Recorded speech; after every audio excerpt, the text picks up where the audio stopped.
Welcome to As I Live and Grieve, a podcast that tells the truth about how hard this is. We're glad you joined us today. We know how hard it is to lose someone you love and how well-intentioned friends and family try so hard to comfort us. We created this podcast to provide you with comfort, knowledge, and support. We are grief advocates, not professionals, not licensed therapists. We are you. Hi, everyone. Welcome back again to another episode of As I Live and Grieve. It seems lately we've had repeat guests. That's been the common thread over the last few episodes. But you know what? I love it because we get a chance to catch up. Sometimes we get a chance to dig a little deeper into the conversation that we had previously. And sometimes we just kind of cover new things. So with me today is Nick Gaylord. You may have remembered him before from his, at that time, pending podcast, Our Dead Dads. He's back today. Podcast is live, so we're going to catch up. Nick, thanks so much for joining us. Oh, goodness. Kathy, thank you so much for having me back. Absolutely. It's my pleasure. And Kelly's with us as well. Hey, Kelly. Hey, Kelly. Hello. Okay, so, Nick, let's start out again the same way. Can you just tell our listeners, since there may be some new that didn't hear you before, who is Nick Gaylord? This crazy guy who's just drifting through life. No, I'm kidding. I think you were. No, definitely not. Not on the good days anyway. I am just a normal guy. I'm a son, a brother, a husband, a dad to a cat. Not human children, but we do have a cat. I am originally from Long Island, New York. I've been married for a little over 18 years. We moved to just outside of Austin, Texas about 8.5 years ago. And then about 2.5 years ago, we made the move to Tampa, Florida. And we are here, hopefully not going anywhere anytime soon, because honestly, moving is just treacherous event. And I really don't want to do it anytime soon. I have been working in the pharmaceutical, clinical trial, medical device industry forever, it seems, closing in on 30 years. Actually, tomorrow, just realizing that tomorrow, August 30th, is the 29th anniversary of my first job in this industry. So, yay to that. I have been working mostly in quality assurance and document control. I started there when I was 19. I have no idea how I ended up in this field as a career. It was not planned. I was at that point hoping to be a math teacher, and it did not work out. By the point that I knew that it wasn't going to, I was already years deep into this industry, and what started as just a one-off job has turned into a career, and I have to say I love it. I am the oldest of my dad's 7 children that I know of. That's a running joke. I will always say that because we're never quite sure. I mean, the man was married and divorced 5 times. But as far as we know at this point, I'm definitely the oldest. My youngest sister is 17 and a half years younger than me. My dad passed away in May of 2021, which is actually what led to our first conversation about my podcast, Our Dead Dads. And I think that's all I can think of for the moment, but I'm sure more will come up. Oh, I'm sure it absolutely will, because I'm going to help it along a little bit. All right. I had a feeling you would. Now, your podcast is named Our Dead Dads. Yes. Okay.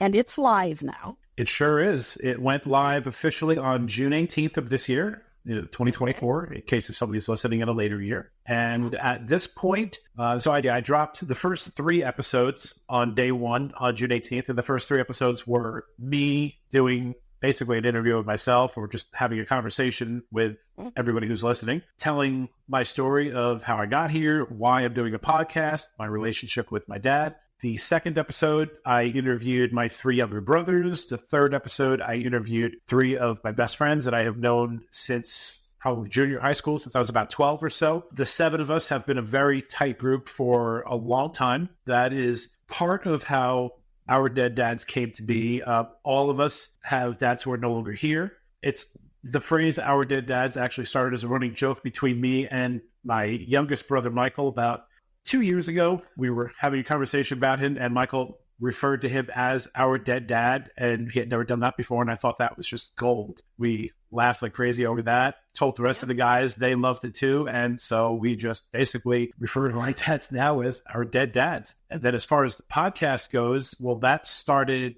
earlier in 2024, I hadn't really ever given serious consideration to doing a podcast. It came up briefly here and there, but not about this topic. One of my friends in the group wanted to do a podcast of the seven of us, similar to the Howard Stern Show, which I immediately shot down because I said, you can't do something that's already been done. It's absurd. Everybody's going to think it's a copycat. He was pretty intense about it, but I said, no, it's not going to happen. It's not going to work. Needless to say, the idea went away pretty quickly. We had a couple of other conversations about maybe some of us doing a podcast, so which there was, some, yeah, sure, it'd be pretty cool. At the end of the day, really nobody was that serious about it. So which is fine. But when the idea came up earlier this year about me potentially doing a podcast and being serious about it, I just kind of put the pedal to the metal and went full steam with some of my ideas. And I knew early on that if I was going to do a podcast, it was going to be centered around. I know what I went through on my grief journey with my dad after he died. And for anybody who may not have listened to my first episode yet, either with Kathy or from my podcast, I didn't have the experience of I was so sad and I was depressed and I was lost and all of that. My feeling was anger toward my dad. Initially, when he first died, it was relief. It was relief in two ways. The first one was because he was in a lot of physical pain for a very long time. Most of it self-inflicted, but nonetheless, he suffered a lot. So I was really glad that was just done because it was more pain than I've ever really seen anybody go through for that length of time, and I was happy it was over. But also relief that everything was just over. My brothers and I basically became his caretakers for the last several years of his life, and it was just not pleasant. Being his son was not pleasant. Having him as a dad was not the best experience. Right. Not all of it was bad. There were definitely some good things. There were probably more that were not great than great. So my journey through therapy was finding out how to process that anger, how to channel it, put it in a place where it would not affect me the way it was. I am fortunate enough that my wife is the one who found out pretty quickly. She kind of figured out just from my reactions, getting angry, snapping at certain people, snapping at her. She said, I think you need to talk to somebody. And she was right. And I did. Had a 6-month journey through therapy, found a great therapist online. And by the end of it, I was at a place where I forgave myself for being angry at him. I forgave him for being the person that he was. And I forgave him for not being the person that we all knew he could have been. He really had the potential to be. And I haven't been angry a day at him since. So when I decided to do the podcast, it seemed a natural fit. Not because I wanted to focus on me, but because I know that a lot of people that are dealing with grief or have dealt with grief don't have an easy time. A lot of times don't feel like they have an outlet or a position where they can talk to anyone or where they think somebody will listen. Sometimes people think that they are being a burden to somebody else by asking them to give them space to hold space for them to just have a conversation, to just listen. It's unfortunate that people feel that way because I've had a lot of people ask me to listen to them, have conversations, about many topics, and I've never once felt like they were burdening me. Right. In fact, I felt honored that they chose me to have that conversation with them. So I really wanted to create a platform where a lot of people who wanted to talk about grief would have a platform to do so.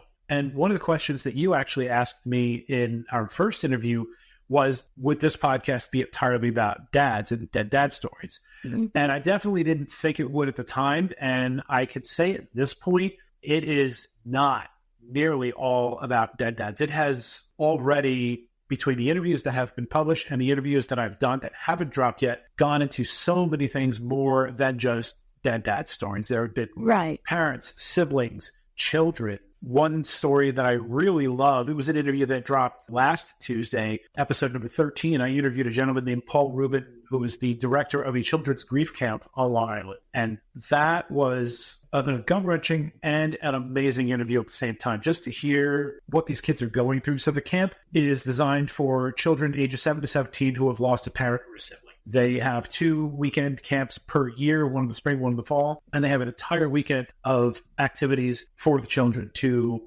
help the process to grieve, to help them to have fun, get to know each other, to help each other through everything they're going through, to basically give children the opportunity to grieve in ways that you and I were never allowed to do as children. Absolutely. I was told to just, get on with it. Yeah. Suck it up. Deal with it. Yep. Don't worry about it. Don't focus on it. Yeah.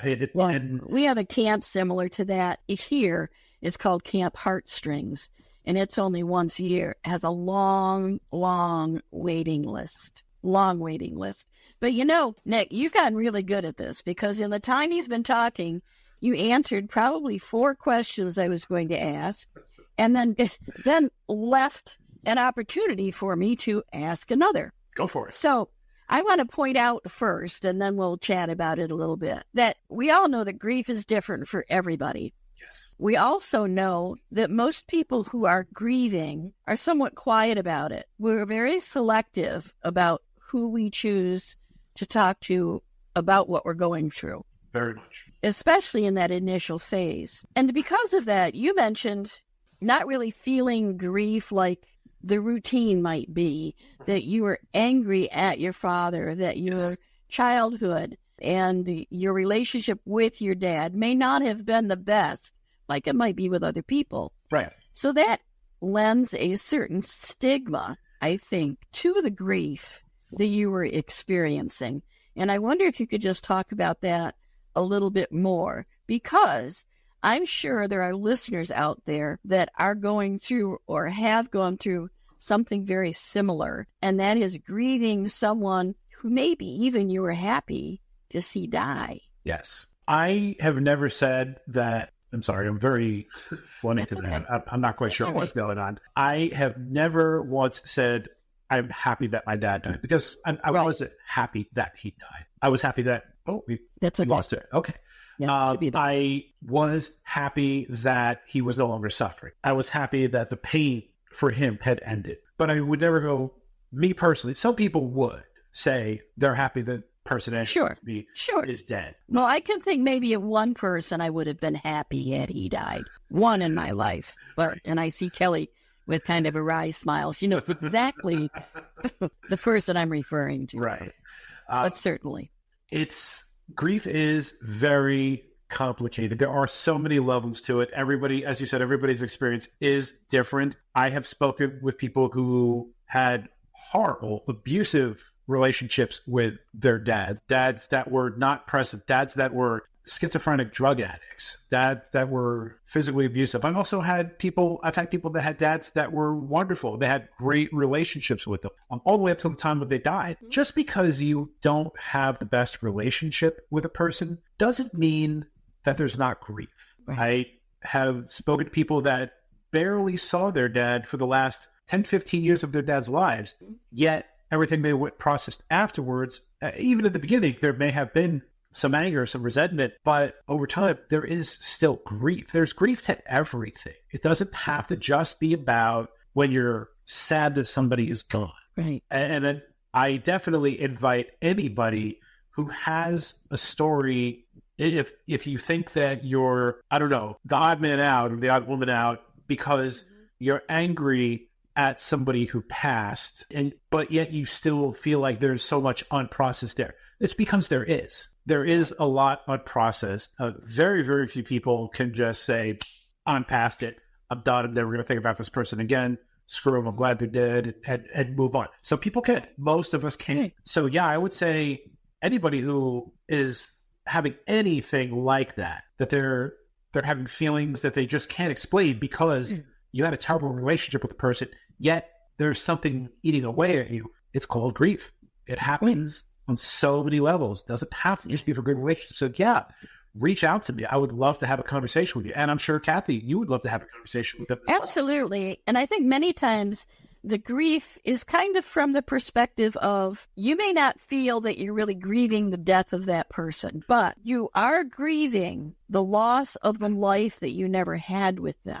Right. The relationship you never had with them. Yes. That you always wanted. That at least figures into the grief.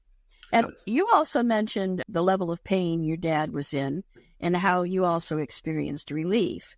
Now, even though my situation with my husband was different, I too, when he finally took his last breath, I did feel relief because for 8 months, I had cared for him while he suffered this brain tumor. And I saw the struggle, especially the last month of his life. Right. I saw the struggle he was going through where his brain just was not working properly, but I could see the fight in his eyes that he didn't understand what was going on. Sure. I think his was more of an emotional and mental pain and anguish. So I did feel that relief. Now, I felt guilty. Did you feel guilty for experiencing relief? I don't think I did. I've actually thought about, I've been asked this question a few times, and I have given it some thought, and I really don't think that I did. Okay. All right. Yeah. And I realized afterward that the reason I felt relief, of course, was that his suffering was over.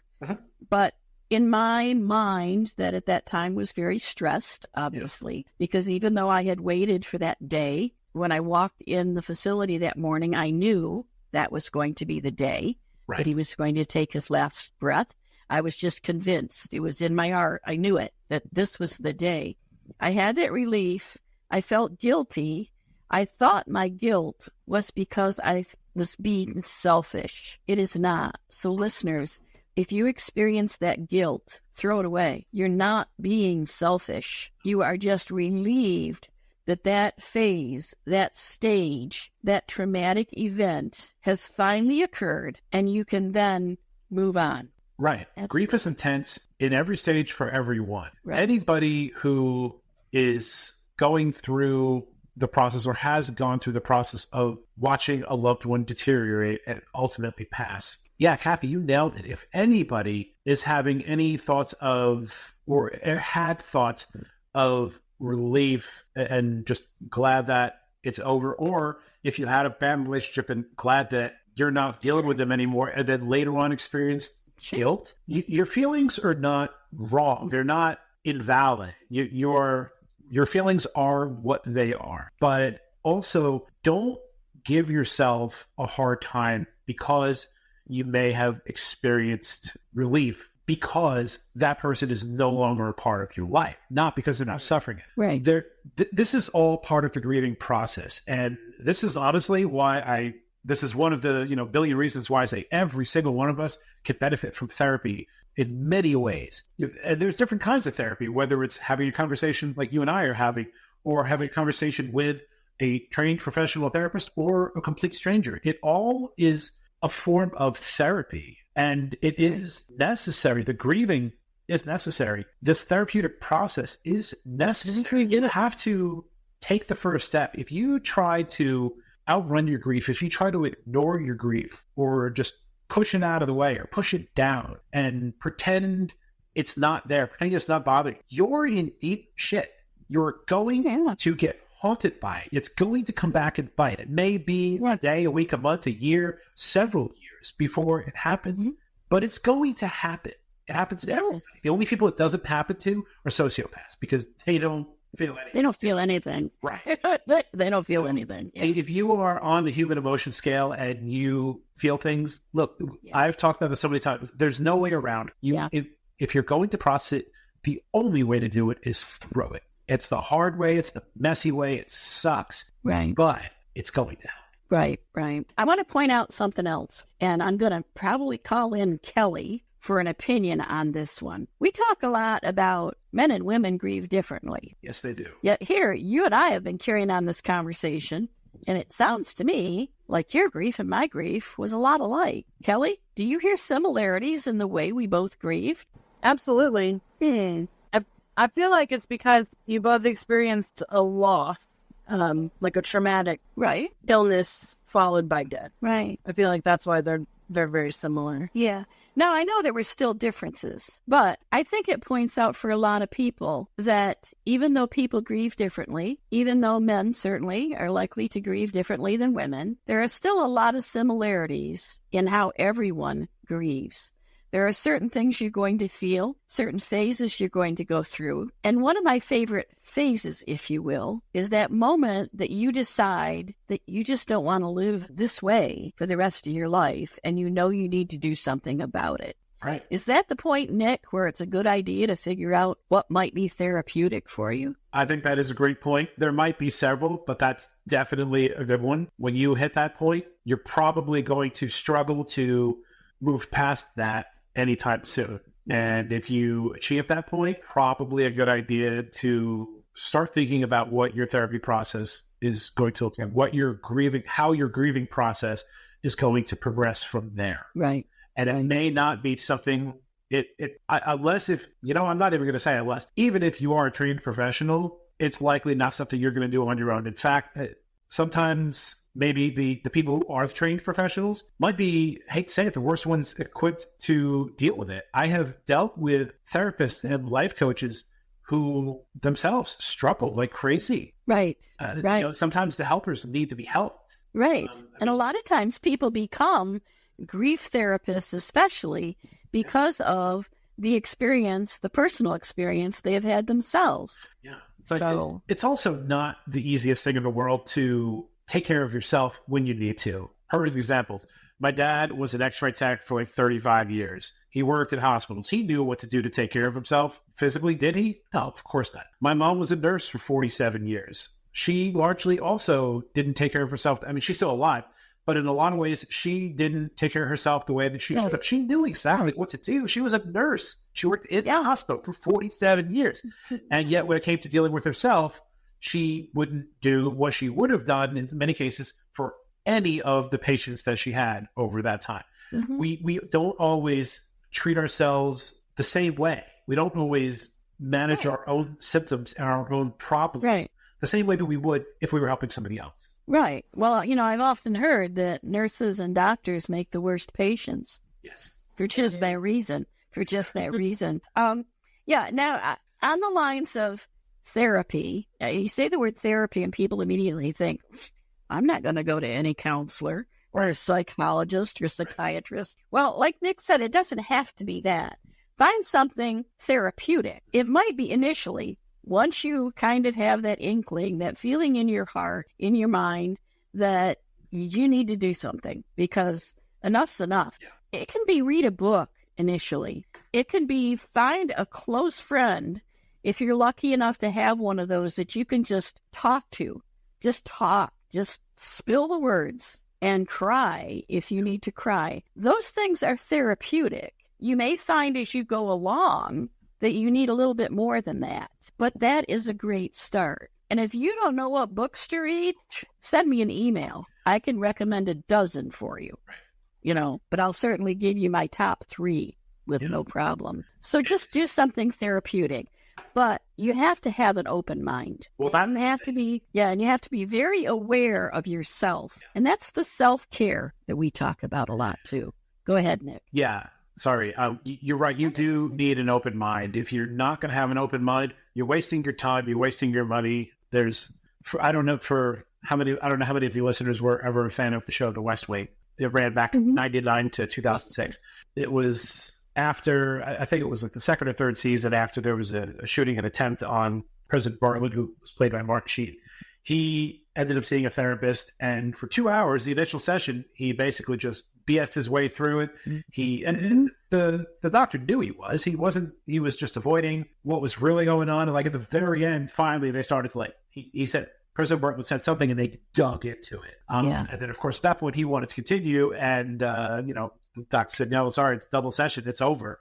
But before that, when he was being so difficult, the therapist said to him, it's your money. It's about to be my money. And I sleep fine at night. So you're not doing if you're going to try to go to therapy just to screw with somebody and not be completely honest, go ahead and do it. All you're going to be doing is taking the money that you worked hard for and flushing it down the toilet. And if you're going to do that, then you might as well just take dollar bills and put them in the toilet, so at least you can get the enjoyment of watching it swirl down the tank instead of giving it to somebody who's can't do what they're hired to do, because you're not helping them. You're not doing your job.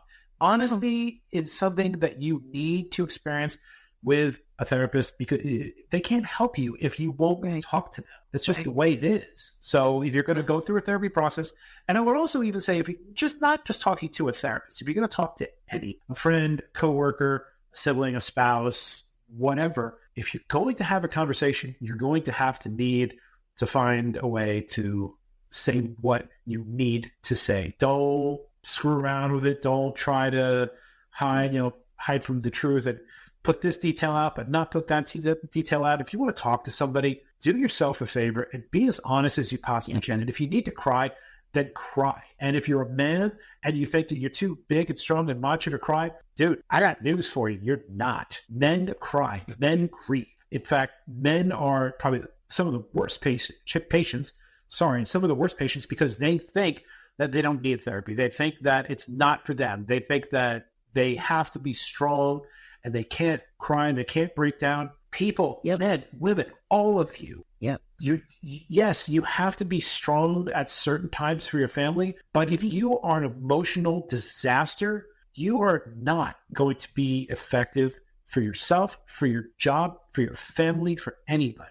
Don't exactly right. Let it happen. Do not get destroyed inside by your grief. I know it's going to take a minute to figure it out, but don't let it take a lifetime. There are literally people out there who are getting so crushed by their grief, they go into depression, and there are people who are taking their own lives because they don't know how to process it. That's right. I promise everybody who is within the sound of any of our voices, there is somebody you can talk to on every single time. Doesn't have to be a profession. Don't have to pay a ton of money. I know people will say, oh, I don't have insurance or it's too expensive.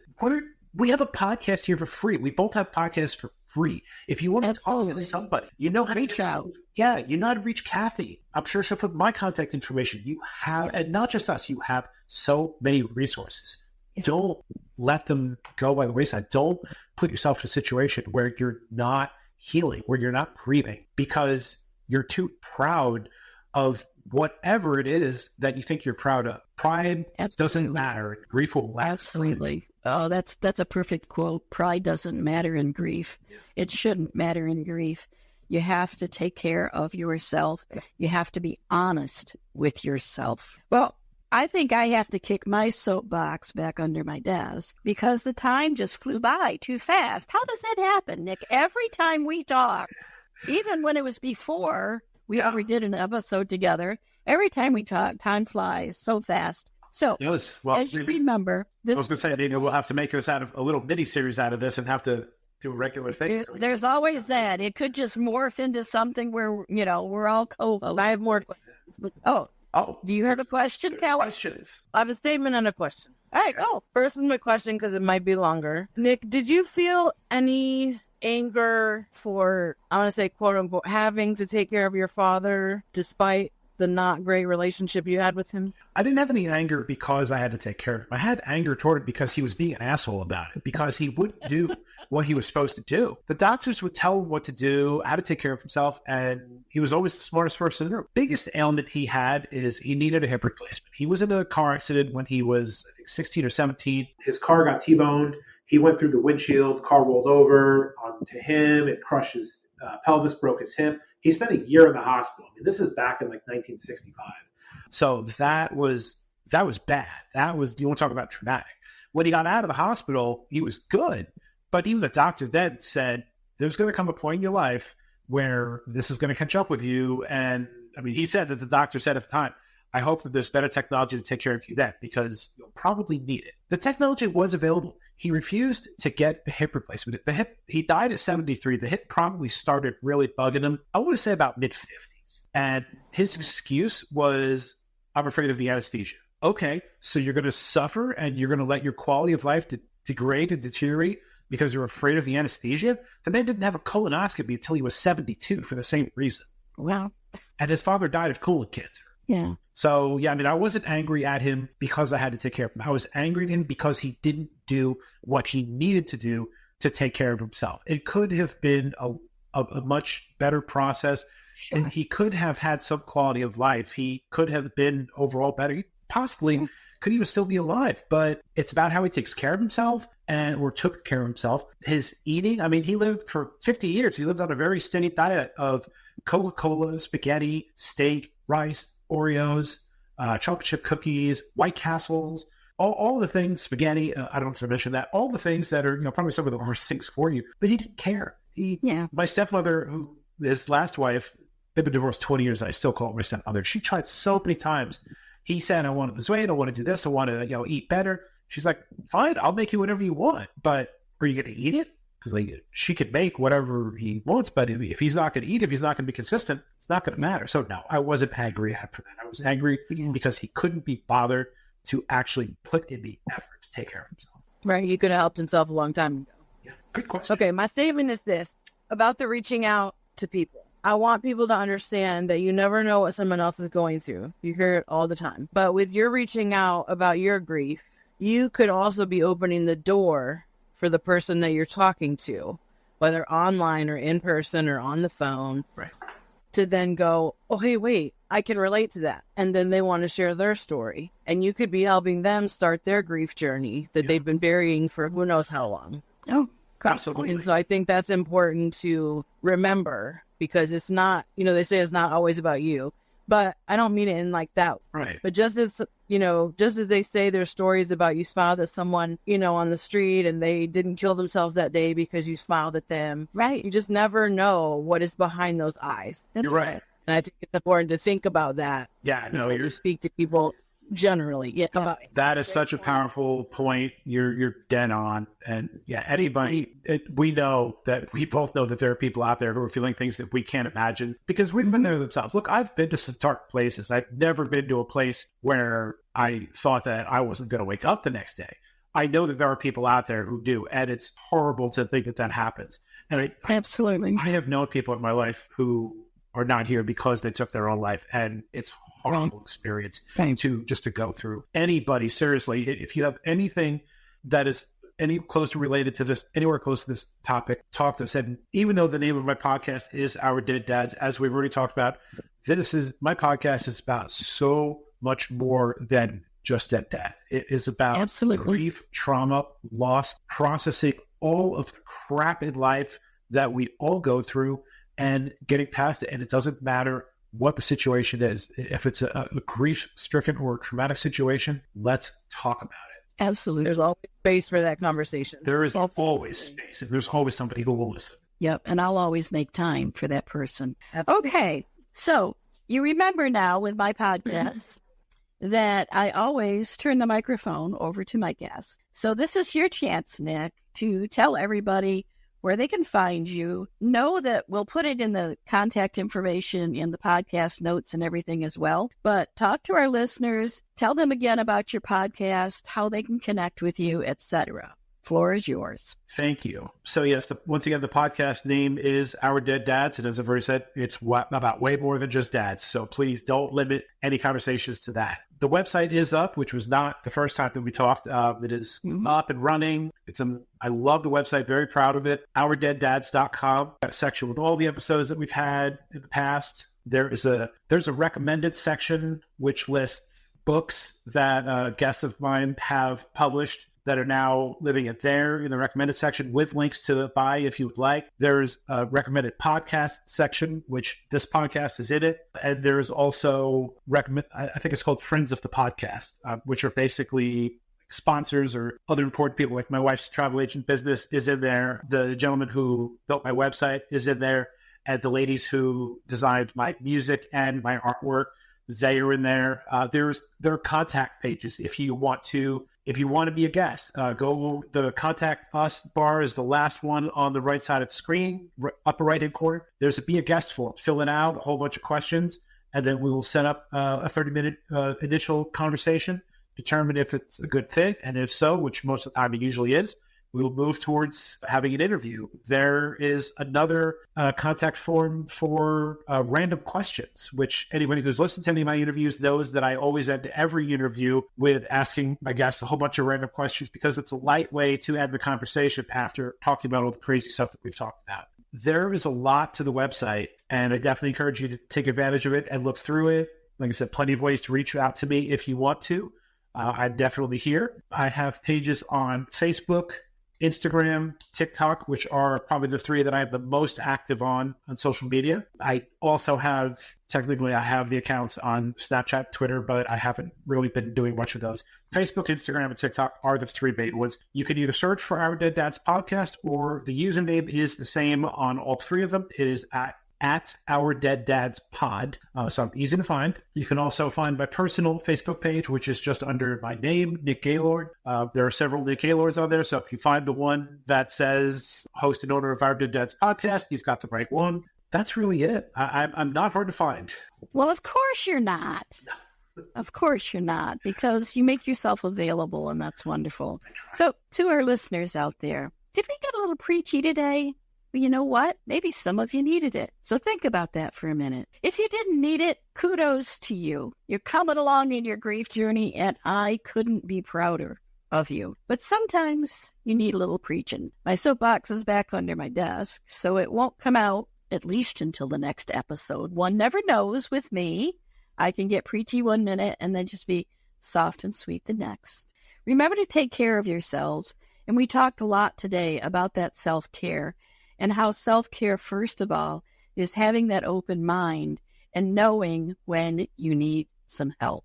Then it's up to you to decide what help you need.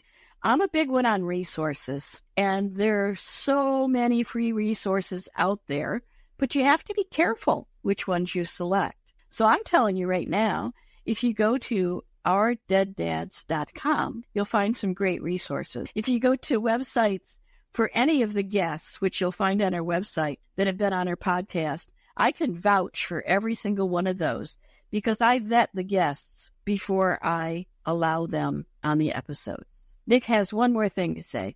I do love that. Same with me. I love that you vet all the guests. Yep.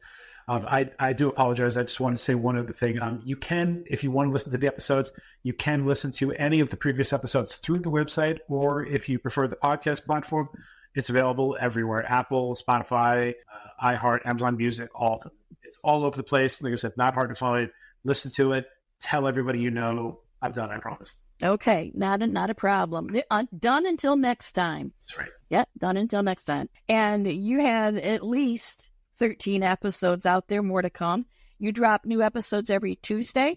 Every Tuesday. And occasionally there are sometimes some bonus episodes which would usually drop on Friday. But yes, the regular drop is every Tuesday morning. Okay. All right. So if you go to your favorite podcast app and check out his podcast and kind of get that little subscription or reminder, whatever it is, depending on the app you use, you'll find out whenever there's a new episode. Okay. I think I've said all I need to say for the moment, thinking to be sure. Yeah. Take care of yourselves. We love you. Thanks so much, Nick. Thank you, Kelly. And check in again next week as we all continue to live and grieve. Thanks, Kelly. Bye, all. Thanks, Kelly. Thank you so much for listening with us today. Do you have a topic that you'd like us to cover, or do you have a question from one of our episodes? Please email us at info@asiliveandgrieve.com and let us know. We hope you will find a moment to leave a review, send an email, and share with others. Join us next time as we continue to live and grieve together.